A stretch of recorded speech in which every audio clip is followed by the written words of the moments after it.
Bienvenidos a las teóricas, estimados alumnos. El tema para hoy es afecciones quirúrgicas de las glándulas salivales. Mi nombre es Dr. Johnny Pérez Cortés, soy cirujano de planta del servicio de la urgencia del Hospital de Clínicas. Vamos a hacer un pequeño recordatorio en lo que es los conceptos de las consideraciones generales de las glándulas salivales, que ya inicialmente ustedes lo pasaron en la cátedra de fisiología. Sabemos muy bien que las glándulas salivales son glándulas anexas a la boca que producen y secretan saliva. Esa es una consideración general. Pero al mismo tiempo tenemos que indicar que las glándulas salivales consisten en dos glándulas parotidias, ¿sí? Dos glándulas submandibulares, dos glándulas sublinguales principales y un gran número de glándulas salivales menores, que como en el próximo esquema vamos a dividir a las glándulas salivales en mayores y menores. Combinadas, las glándulas salivales producen secreciones serosas, mucosas o ambas. La saliva serosa de la glándula parótida y las secreciones de predominio mucoso de las glándulas submandibulares, sublinguales y salivales menores proveen enzimas digestivas, funciones bacteriostáticas, de lubricación y producen actividades higiénicas. Las secreciones de las glándulas parótidas y submandibulares están estimuladas principalmente por el sistema nervioso autónomo, quien es el que le rige fundamentalmente a esta situación. Según la imagen, vemos las glándulas salivales mayores y menores. Ahora, tenemos que esta clasificación hacen de que las enfermedades, tanto benignas de las glándulas salivales principales y menores, con frecuencia pueden clasificarse como no neoplásicas y neoplásicas. Los padecimientos benignos clínicamente más significativos afectan las glándulas parótidas y submandibulares, y con menos frecuencia las sublinguales principales y las salivales menores de distribución amplia. Las glándulas salivales menores mencionamos a la glándula parótida, submandibular y sublingual. Ahora tenemos que dar fundamentalmente definiciones exactas de estas glándulas. Empezamos por la glándula parótida. Mencionamos que es la más grande de los pares de glándulas salivales, con un peso promedio de 25 gramos.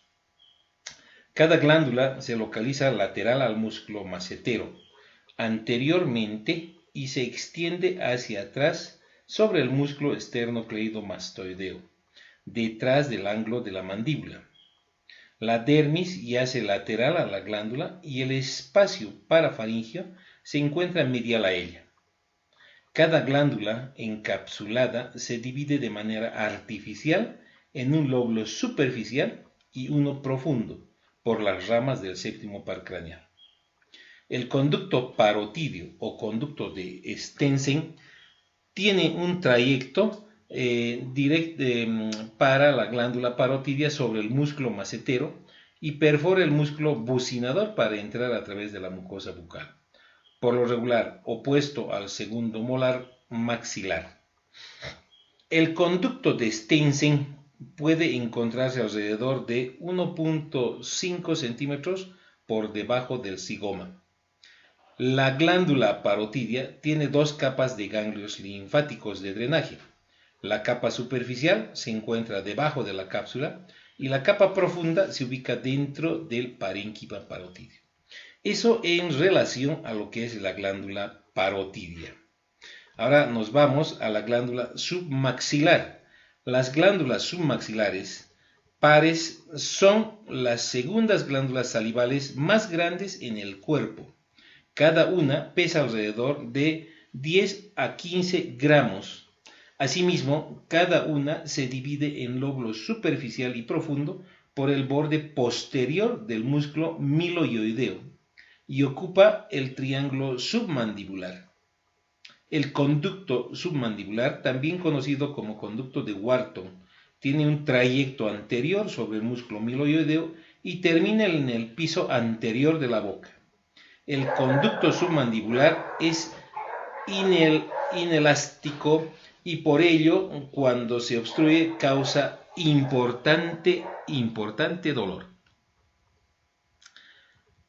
Las glándulas sublinguales. Las glándulas sublinguales principales son un par y se localizan en la submucosa superficiales al músculo miloioideo.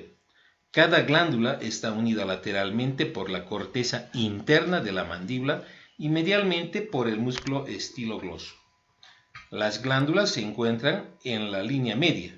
Las glándulas sublinguales tienen múltiples conductos sublinguales, como ustedes conocen, pequeños o menores, referidos como conducto de Ribinus, los cuales se abren directamente hacia la actividad oral. Algunos de estos conductos se unen para formar otros más grandes llamados conductos de Bartolin.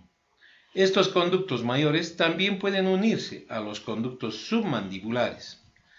El nervio lingual desciende lateral al borde anterior de la glándula sublingual y corre a lo largo de su margen inferior.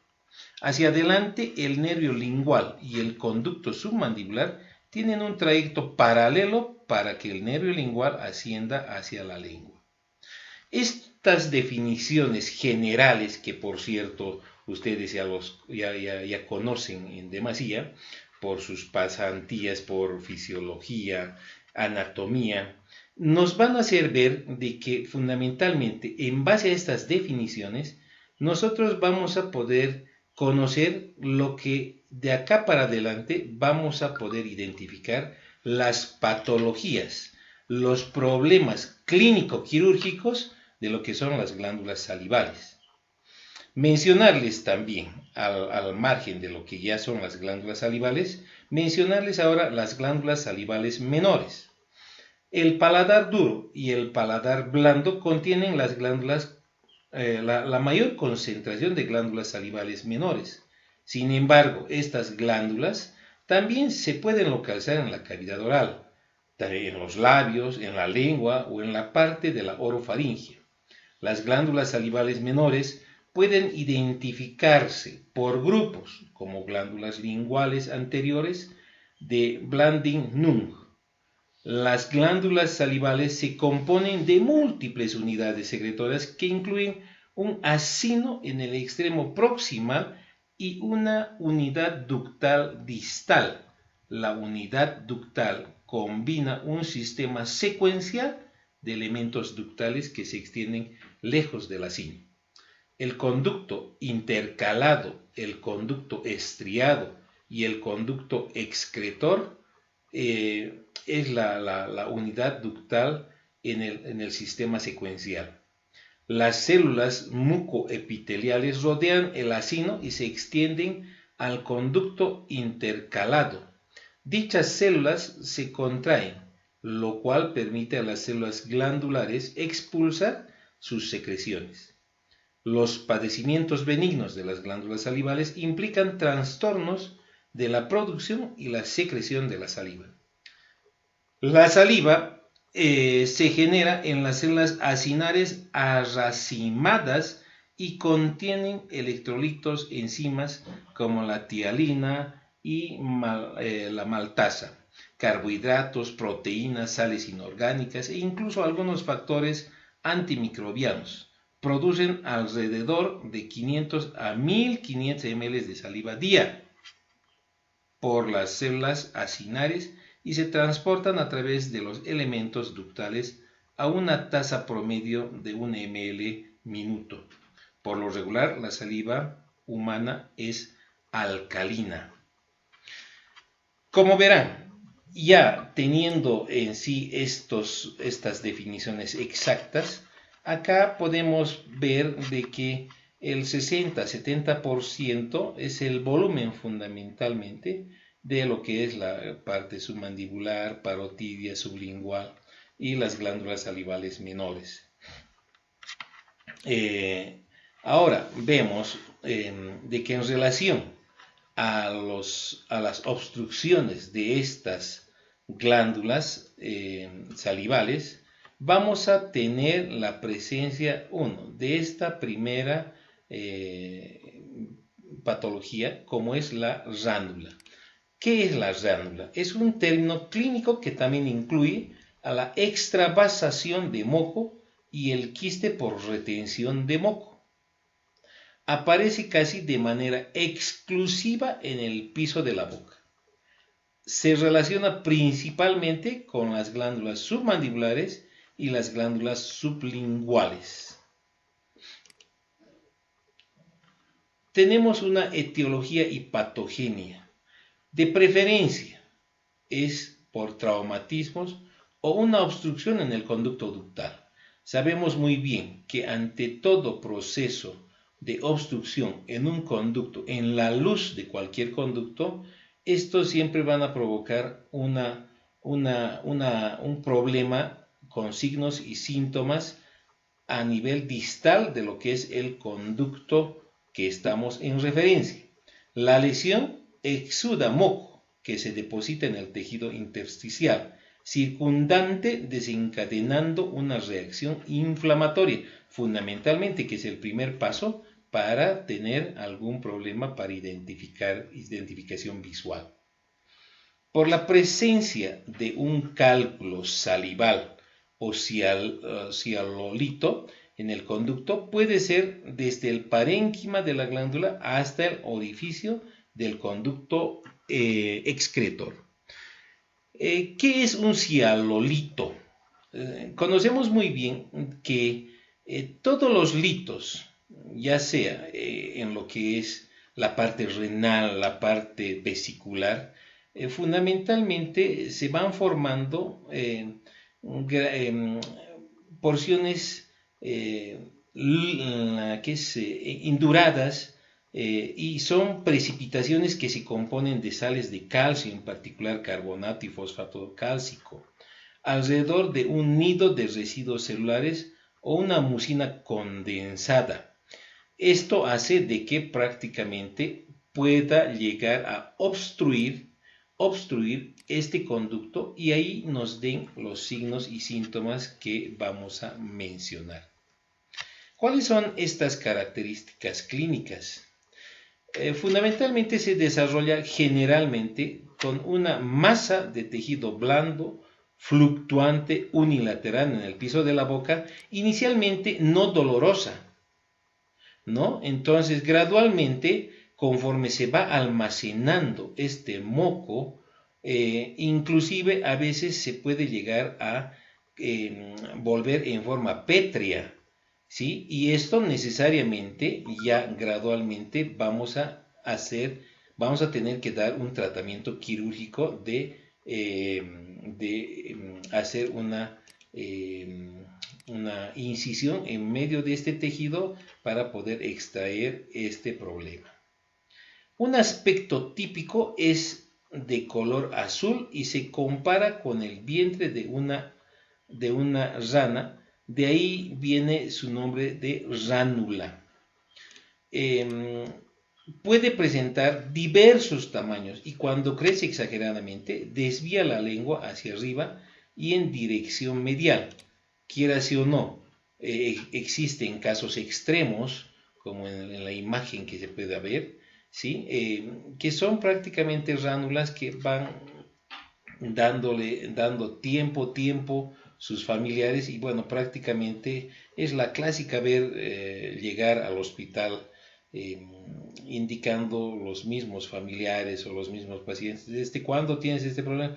Sí, ha ido creciendo poco a poco, que me he ido haciendo tratamientos inicialmente con infusiones caseras, con mates, con hierbas, siempre han ido a la medicina tradicional, a los callaguayas, y bueno, como no ha dado un adecuado resultado, estos pacientes o familiares recién acuden a una bioquímica farmacéutica, ¿no? Donde el bioquímico le dará antiinflamatorios, analgésicos, y posteriormente a esta situación, como no hay ningún tipo de resultado, recién llegan a nuestra emergencia. Esa es la idiosincrasia que tiene el paciente en lo que es la parte médica. Y bueno, Cuando la ránula es ocasionada por el bloqueo de cianolitos, la radiografía, en especial la oclusiva, que es la que tienen que solicitar, puede revelar los cálculos. Y estos cálculos, como se pueden apreciar, fundamentalmente están en una forma ovoide, están con la flechita roja, indicando, y más o menos están prácticamente mostrando una parte del conducto que está por acá, ¿sí? Y la obstrucción por el lito que va aproximadamente entre unos 5 a 7 milímetros. Cuando la ránula es ocasionada por el bloqueo de cianolitos, la radiografía, en especial la oclusiva, puede revelar estos cálculos. Les mencionaba, esta es una toma ya más observativa, donde lo que les mencionaba es esta porción de el cianolito ya prácticamente condensado.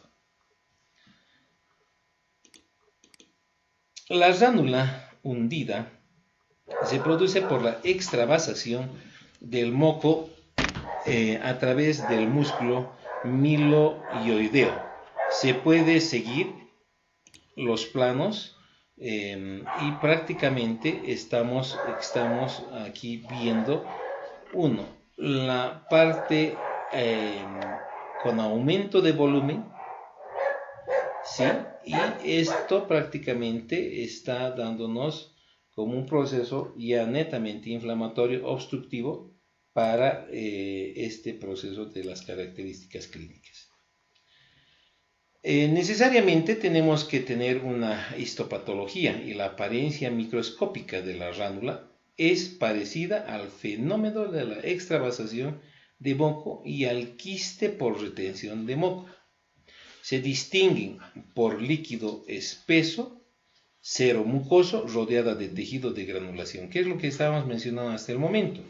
Dentro del sistema de conductos también se puede reconocer un cálculo salival calcificado de capas concéntricas y sin células cianolíticos. El diagnóstico diferencial. Necesariamente tenemos dentro del diagnóstico diferencial las neoplasias benignas mesenquimatosas, los tumores de las glándulas salivales y el quiste dermoide. El tratamiento, como ya les había mencionado anteriormente, necesariamente tenemos que hacer una escisión quirúrgica para llegar a realizar la extracción del objeto que está provocando la obstrucción. Luego de realizar una escisión quirúrgica, dependiendo a lo que tengamos inicialmente, podemos hacer un drenaje y posteriormente una marsupialización. La extirpación de la ránula y la glándula salival vienen concomitantemente. Ahora, necesariamente aquí vamos a ver un caso que hemos tenido en la unidad de urgencias. Acá vemos una ránula, ¿sí? Como inicialmente hemos observado anteriormente en las imágenes, tiene un color azulado, ¿sí? Y posteriormente esto puede provocar un desvío de lo que es nuestra lengua, ya sea al lado contralateral del proceso inflamado. Entonces, cuando ya tenemos que realizar esta escisión, necesariamente tenemos que colocar dos colgajos que están con pitas negras, ¿sí? Y estas prácticamente es para poder evitar que se llegue a umbilicar los bordes escisionados para el cierre posteriormente del proceso que hemos aperturado. Luego de realizar la exposición de todo lo que es nuestro objetivo, vamos a tener que aspirar o secar todo lo que es el lecho hemático para que tengamos una mejor visualización. Y si tenemos que hacer hemostasia con las pinzas mosquito, o bien tenemos que hacer ligadura de los vasos que nos puedan provocar la obstrucción o la imposibilidad de la visualización, entonces necesariamente tendríamos que realizar las ligaduras de los vasos que están sangrando. Posteriormente, luego de que hemos realizado la escisión, luego de que hemos llegado a extraer nuestro objetivo, procedemos con la síntesis del tejido. Y la síntesis del tejido puede ser con puntos simples, podemos dejar incluso un drenajito laminar en caso de que sea necesario, pero mejor si es que no lo dejamos, porque quiera sí o no, como siempre, cualquier elemento que esté dentro de la boca va a ser incómodo para cualquier paciente. Es como cuando ustedes mastican, que les digo, o comen charque, siempre se les va a llegar a quedar un pedazo de una fibra en medio de los dientes, y esto les va a provocar la incomodidad y están con la lengua detrás de ese objetivo de extraerlo permanentemente. Lo mismo puede provocarse con el drenaje en estos lechos, ¿no? Acá vemos igual la ránula, pero ya desde cortes tomográficos, donde podemos observar que realmente estamos con los procesos de las ránulas respectivas, ¿no? De todas formas, ahora vamos a pasar a lo que es el mucosele. ¿Quién no ha tenido el mucosele? Es un proceso netamente traumático. A veces, de preferencia, los alumnos de la Facultad de Medicina, por ir a pasar sus clases, comen rápido y se mastican o se trituran lo que es el labio superior o el labio inferior, o los carrillos, ¿no? Donde posteriormente ya presentan este mucosele. Y el mucosele no es más que un término clínico que incluye la extravasación de moco y el quiste por retención de moco, puesto que cada uno tiene una patogenia y aspecto microscópico distintivos, y se justifica considerarlos por separado. La extravasación de moco, dentro de su etiología y su patología, como pueden observar en el esquema, ¿sí? Es nada más una mucina retenida, ¿sí?, de las glándulas salivales. La glándula del fenómeno de extravasación de moco se relaciona con traumatismos mecánicos de los conductos de las glándulas salivales menores, que corta o desgarra dicho conducto.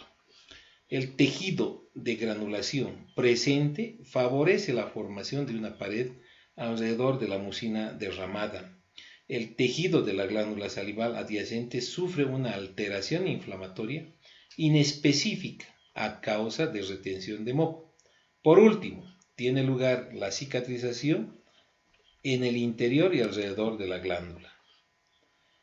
Se cree que está formada no es consecuencia de la ruptura traumática del conducto, sino más bien de una elevación de la presión en el elemento ductal situado en el epitelio superficial. ¿Cuáles son las características clínicas? Como podemos observar, es el clásico mucosele, es lo que estamos viendo en la imagen, ¿sí? El labio inferior es el sitio más frecuente de la extravasación del moco. Las lesiones se encuentran raras veces en otras regiones de la boca, y dichas anomalías suelen ser indoloras y de superficie lisa. Son indoloras, pero son incómodas, o sea, siempre va a estar el paciente tratando de ocultar o mover con su lengua para que inicialmente pueda quedar desapercibido. Dichas anomalías suelen ser indoloras y de superficie lisa, como les reitero, translúcidas o de color azulado en virtud de su ubicación superficial. Varían desde unos cuantos milímetros hasta algunos centímetros de diámetro. El tamaño máximo se alcanza en unos pocos días. El mucosele superficial se observa con acumulación ocal de mucina por debajo del epitelio.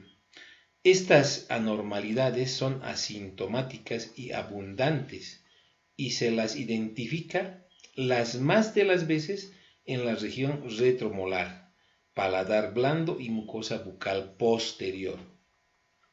Un aspecto clínico sugiere enfermedad vesículo-bulbosa, pero las anomalías persisten durante más tiempo. En relación a su histopatología, casi siempre existe una cavidad bien circunscrita revestida por tejido de granulación que contiene mucina libre, y la mucina y el tejido de granulación están infiltrados por abundantes células polimorfonucleares. La glándula salival adyacente, cuyo conducto fue seccionado, muestra dilatación ductal, cicatriz, células inflamatorias crónicas y de degeneración acinal. Ahí podemos ver el saco de tejido de granulación rodeado por el espacio de mucina y la mucina libre, ¿sí? Con células inflamatorias comunes, macrófagos y neutrófilos. ¿Cuál es su diagnóstico diferencial? El diagnóstico diferencial son las neoplasias de glándulas salivales, en especial el carcinoma mucoepidermoide, las malformaciones vasculares, neoplasias del tejido blando con neurofibroma. ¿Cuál es el tratamiento y pronóstico? La escisión quirúrgica, como se puede observar, ¿sí? Esto ya es una síntesis del tejido que hemos llegado a realizar la exéresis. La escisión quirúrgica, la aspiración de líquido contenido no suministra en general beneficio clínico duradero. Para prevenir la recurrencia es necesario extirpar las glándulas salivales menores relacionadas además del moco acumulado. O sea, ¿qué quiere decir esto? De que necesariamente luego de llegar a provocar, a tener un flap, otro flap, para poder llegar a abrir todo este segmento, tenemos que realizar una escisión, una liberación completa de todo lo que es el saco de mucina para tal vez encontrar la fuente o el conductito pequeño que esté alimentando ese acúmulo de mucina. Mejor si lo ligamos prácticamente estaríamos cerrando ya prácticamente este mucocele para que no se nos vuelva a producir. Quiste por retención de moco, etiología y patología. Provocado por una obstrucción del flujo de saliva a causa de un cálculo salival. La mucina retenida está rodeada por el epitelio del conducto, lo cual da a la lesión un aspecto de quiste en el examen microscópico. Aquí vemos el cialito, el moco intraductal y la glándula salival, ¿no? Lo que les mencionaba. ¿Cuáles son sus características clínicas? Es menos común que el fenómeno de extravasación. Asume la forma de una tumefacción asintomática, habitualmente sin antecedente de traumatismo. El tamaño de la anomalía varía de 3 a 10 milímetros. A la palpación es móvil, indolora y casi siempre sin alteración inflamatoria periférica. La mucosa que lo cubre está intacta y posee un color normal. Dentro de su histopatología está revestida por células epiteliales ductales. El epitelio de revestimiento formado por células epiteliales varía de pseudoestratificado a una doble capa de células columnares o cuboidales. ¿Cuál es el diagnóstico diferencial? Son las neoplasias de la glándula salival, fenómeno de extravasación de moco, neoplasias benignas de tejido conectivo.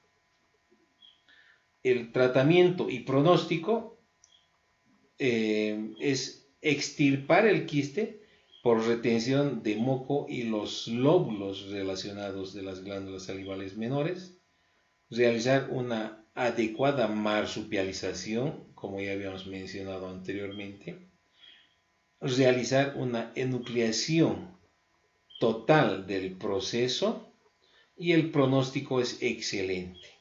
No es de esperar recurrencia de elementos quísticos si se extirpa la glándula relacionada.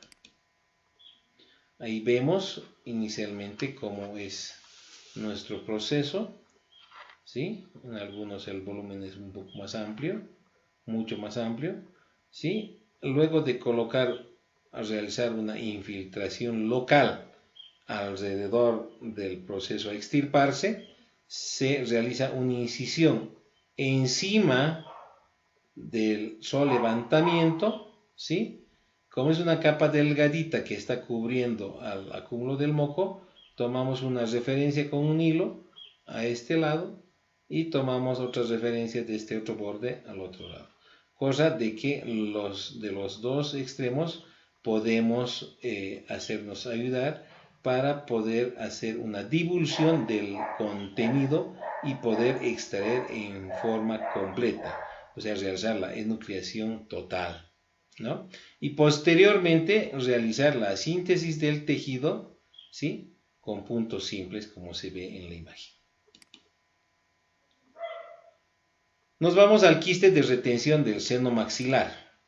Se trata de una cavidad de contenido líquido que se encuentra dentro del seno maxilar. La gran mayoría son encontrados accidentalmente en estudios radiológicos, tomográficos o por resonancia magnética. Estos quistes no representan un problema en sí mismo, y son solo hallazgos. Otras veces deben estudiarse y tratarse según el caso. ¿Cuál es la etiología? No está totalmente definida, pero se cree que se puede producir por la obstrucción del ostium de drenaje del seno maxilar comprometido, o por bloqueo de una glándula seromucosa antral, lo que produce una estructura quística revestida de epitelio ductal, llena de mucina como pueden observar, ¿sí? Provocando una obstrucción total de lo que es el drenaje del seno maxilar comprometido. ¿Cuáles son sus características clínicas? Mencionamos una lesión asintomática inicialmente. En la radiografía estos quistes aparecen homogéneos y bien delimitados. Respetan las estructuras y límites óseos. En general se encuentran unidos al piso del antro y su tamaño depende del espacio anatómico y no de su duración. Cuando el quiste es grande y o compresivo, inicialmente puede ocasionar, y su tamaño depende del espacio anatómico y no de su duración. Cuando el quiste es grande y o comprensivo, puede ocasionar estos síntomas congestivos, congestión nasal, dolor de la cara o pesadez en la región suborbitaria y dolor en los dientes del lado afectado. Acá vemos lo que es los quistes de retención en una tomografía axial con un corte coronal, ¿sí? Donde el quiste de retención, donde se muestran las flechitas, ¿sí? En el seno maxilar izquierdo de ambas imágenes, con el típico aspecto de masa homogénea de bordes lisos y convexos. Acá vemos la panorámica, el corte axial, el corte sagital y el corte coronal. Difícil de podernos perder porque, quieras o no, son imágenes exclusivas donde podemos apreciar en forma correcta. Histopatología. El quiste por retención está revestido por epitelio columnar pseudoestratificado con ocasionales células mucosas interpuestas. El pseudoquiste no muestra evidencia de revestimiento epitelial, sino más bien acumulación de material mucoide rodeado de tejido conectivo ligeramente comprimido. Diagnóstico diferencial. Podemos hacer un diagnóstico diferencial con un pólipo nasal, con una hiperplasia de revestimiento del seno y con la sinusitis. ¿Cuál es el tratamiento?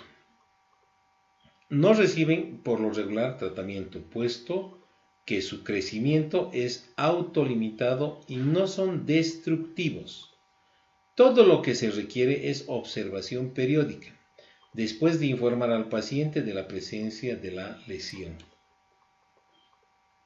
Cialolitiasis. Podemos apreciar la cialolitiasis, ¿sí? Acá en la imagen, acá, ¿no?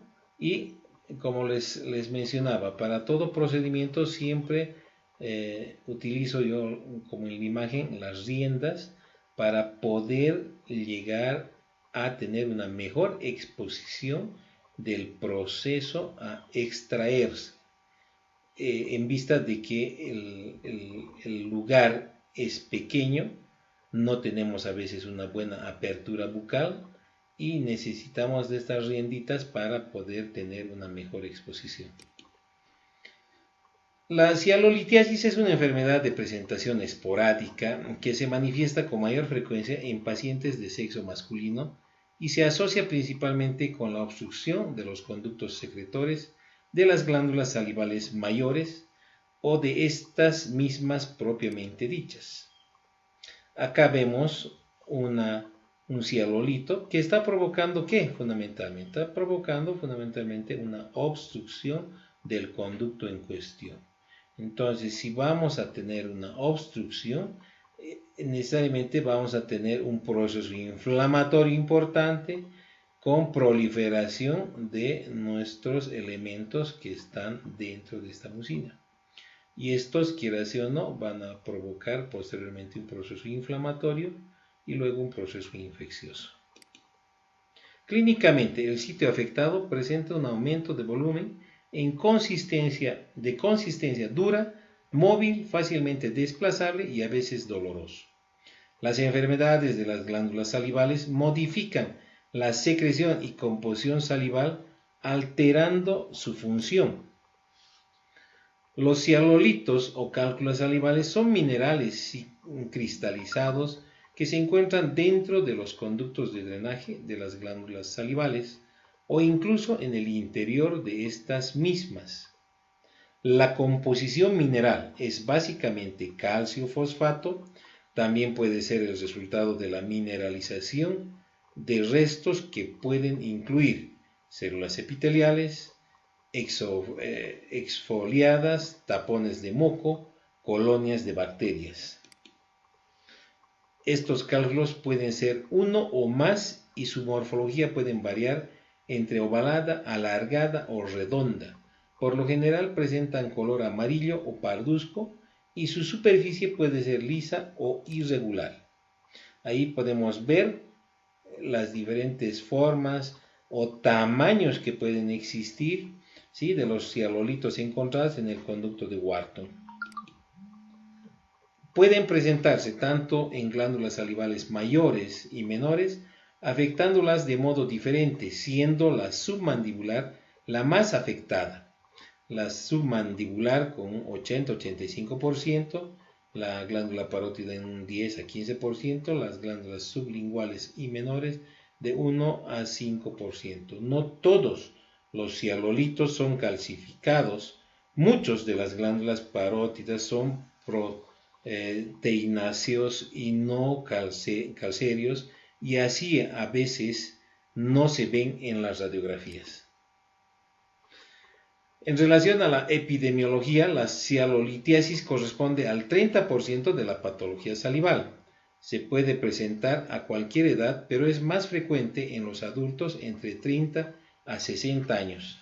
Hay un ligero predominio en los varones. Su etiología. La verdadera causa no se conoce con exactitud, pero hay varias teorías al respecto.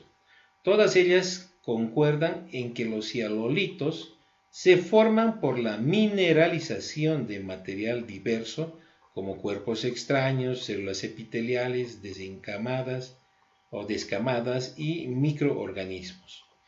Cuando la saliva no puede salir porque el conducto está bloqueado, se represa en una glándula causando dolor e inflamación de la misma, lo que les había mencionado anteriormente. Asimismo, se ha señalado que la terapia con medicamentos antihipertensivos o diuréticos que sean capaces de inhibir o disminuir la salivación, podría ser un factor predisponente a padecer esta enfermedad.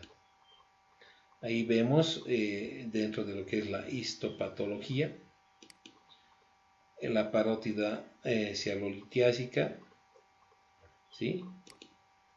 Las características clínicas, la cialodoquística se caracteriza por el aumento del conducto que acompaña de dolor, y por otra parte las producidas por la inflamación de la glándula, la cialoadenitis.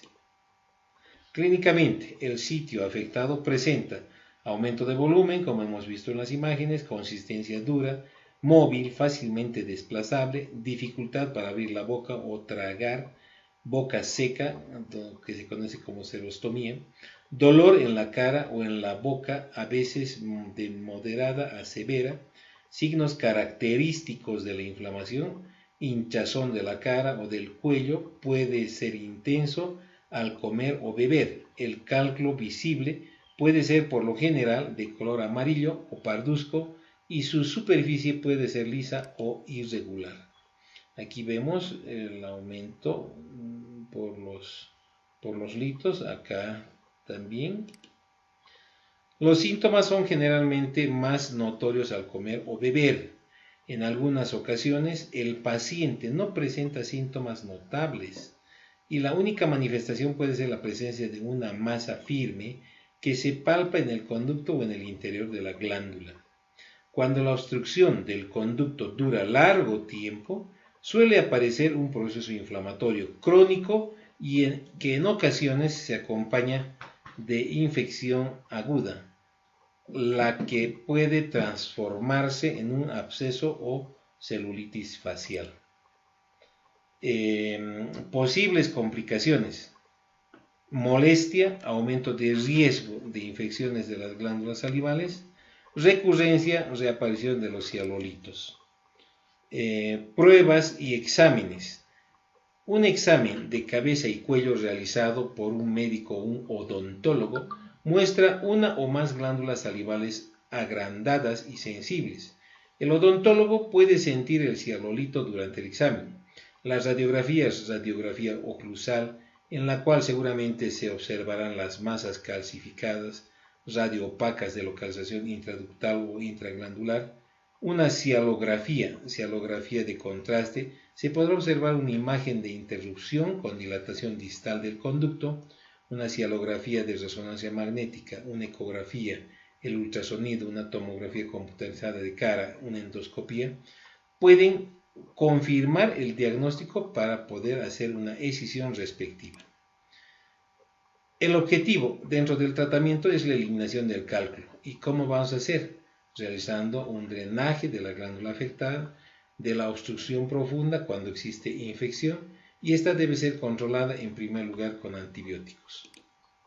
También en casos severos se ha visto que pueden realizar una cialolectomía, la litotripsia extracorpórea por ondas de choque que fragmentan los cálculos cuando el proceso no llega cuando no podemos llegar hasta el lugar. Entonces, cuando está en un lugar inaccesible para los operadores, entonces ahí podemos llegar a hacer una litotripsia extracorpórea por ondas de choque, que fragmenta los cálculos menores de 2 milímetros de diámetro y evita la necesidad de cirugía e incluso la administración de anestesia o sedantes.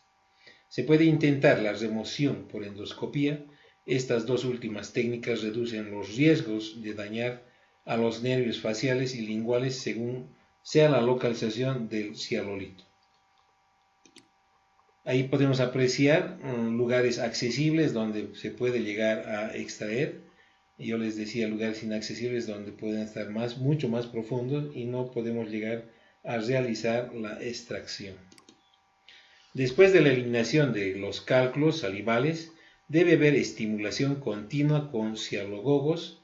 Los más utilizados son, como en las imágenes pueden ver, el jugo de limón, el ácido ascórbico y la goma de masticar. ¿Cuál es el diagnóstico diferencial? Vemos imágenes radiopacas intraóseas sobreproyectadas que nos van a provocar una exostosis o una osteoesclerosis. En imágenes radiopacas en tejidos blandos nos pueden dar una imagen de ganglio linfático calcificado o cuerpos extraños. Las características radiográficas. Ante la sospecha del cialolito, tomar radiografías bidimensionales, densidad radiopaca, generalmente esta tiene que ser homogénea. El grado de mineralización es variable, desde radiopacos o radiolúcidos, que es en un 30%. La cialoradiografía es útil para detectar los cialolitos no calcificados como los cálculos mucosos.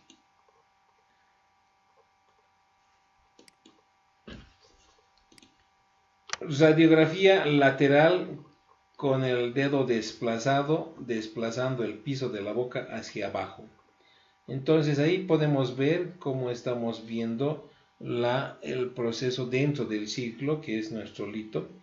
Esto no es una alteración patológica, sino es el dedo índice que está desplazando para tener una mejor observación. El cialolito en el conducto de Wharton y dilatación del conducto de Wharton, ¿sí? Acá observamos la obstrucción que nos está provocando y un aumento de volumen del conducto, ¿no? Lo que va a provocar un solevantamiento en forma externa. Forma variable, normalmente es redondeada, ovalada, cilíndrica, o bien puede adoptar la forma del conducto. Irregular si se encuentran próximos al hilio glandular. Sector anterior, pequeños y contorno regular. Sector posterior, más grandes y contorno irregular, únicos en un 75-80% y pueden ser múltiples. El cialolito de forma cilíndrica, acá podemos apreciar, imagínense, la extensión que puede tomar dentro de lo que es nuestro conducto. Cialografía muestra cialolito mucoso y la interrupción del conducto causando la apariencia llamada de árbol podado. ¿Sí? Ahí está. Ahí está el cialolito. Acá vemos la otra obstrucción. Acá. Son diferentes formas, como les había mencionado. Miren, ya acá con un aumento mucho más importante. ¿Sí? Y fundamentalmente vamos a ir viendo todos los procesos de los litos que se encuentran obstruyendo nuestros procesos de las glándulas, ¿no? Acá ya en la extracción, luego de haber realizado una incisión encima de lo que es nuestro objetivo, acá, otro, ¿sí? Nuestros litos que están prácticamente obstruyendo. Una radiografía frontal que muestra múltiples cialolitos en las glándulas parotidias y les voy mostrando varias opciones para que puedan tener una imagen de lo que es nuestro problema en cuestión. El absceso de la célula parotidia, proceso infeccioso de la parótida o de la celda parotidia por la detención del flujo salivar. Tumefacción de la glándula parotidia acompañada de calor, rubor, tumor, dolor, impotencia funcional con la dificultad de abrir la boca. ¿Sí? Acá vemos el aumento importante. El absceso de la célula parotidia. ¿Cuál es el tratamiento? El tratamiento de preferencia 1. Como es absceso, necesariamente tenemos que realizar un tratamiento con antibiótico de amplio espectro. Se puede detener el proceso, pero por ineficiencia o falta del mismo puede terminar en un absceso que debe ser drenado quirúrgicamente. Acá vemos, luego de realizar una incisión, tendríamos que colocar lo que son estos elementos, son drenajes laminares, ¿no? Para evitar la acumulación del débito purulento. Muy gentiles por haber estado en esta clase. Nos veremos con los próximos temas posteriormente.